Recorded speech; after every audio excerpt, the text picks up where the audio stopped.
Today we'll talk about how can you enable light mode on your Reverso context app.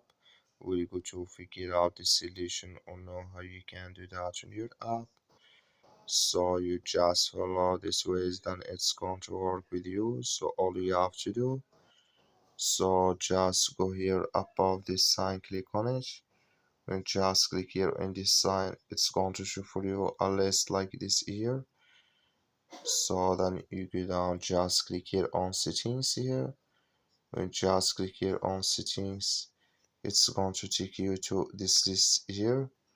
So then you go down, just keep going down here. So then you come here to choose theme, just click on it here. Then it's going to show for you a list like this. You click here on light here, then it's going to change with you here to light mode on your Reverso context app. That's all you have to do. Thank you for watching. Don't forget to support us by like and subscribe.